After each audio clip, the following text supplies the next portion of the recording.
Sorry, the other video would have cut me out. I'll just label this part 2 of chapter 8, analyzing a picture of Dorian Gray. So I was just talking about this specific quote where it was describing how Sybil again is not really being treated as someone who truly lived her own identity, because she was living the identity of these fictional characters. But we can move on to, I believe I only have a few more. Yeah, so over here, this is where Dorian is kind of, again, wanting to sort of sweep this under the rug. He says, "You have explained to myself, Harry," he murmured with something of a sigh of relief, as if he can now finally rest from this nightmare that has happened. "I felt all that you have said, but somehow I was afraid of it, and I could not express it to myself.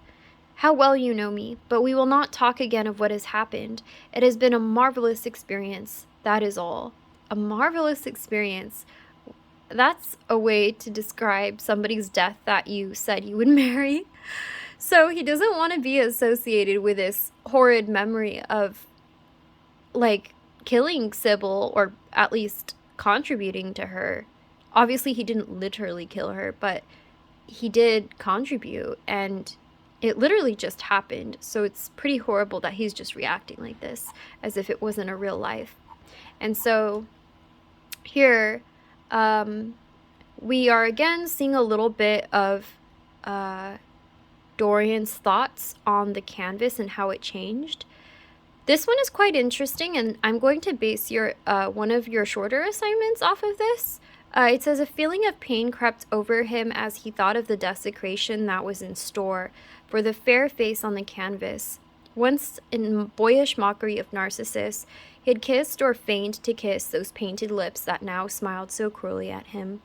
Morning after morning he had sat before the portrait, wondering at its beauty, almost enamored of it, as it seemed to him at times." So we learn here that Dorian had already been changing in his behaviors even long before this had happened. He already started to admire and value his beauty, maybe a little too much, now that Henry has told him to become more aware of it. So it sounds like he's kind of hyper aware. And so it's referencing Narcissus here. I don't know if you're familiar with the Greek myth, but it's very fitting. So I'll actually be providing you a short assignment comparing the myth to this. And then I think this is the final one. Yeah, so it says here in the final paragraph of the chapter, "He drew the screen back into its former place in front of the picture, smiling as he did so, and passed into his bedroom, where his valet was already waiting for him.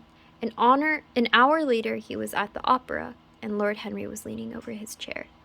So this chapter ends with us seeing that Dorian is going to carry on with his life and remain going to the opera as if nothing had happened.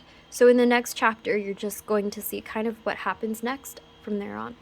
But I hope this helped, and yeah, I will soon send you the assignment based on the myth of Narcissus.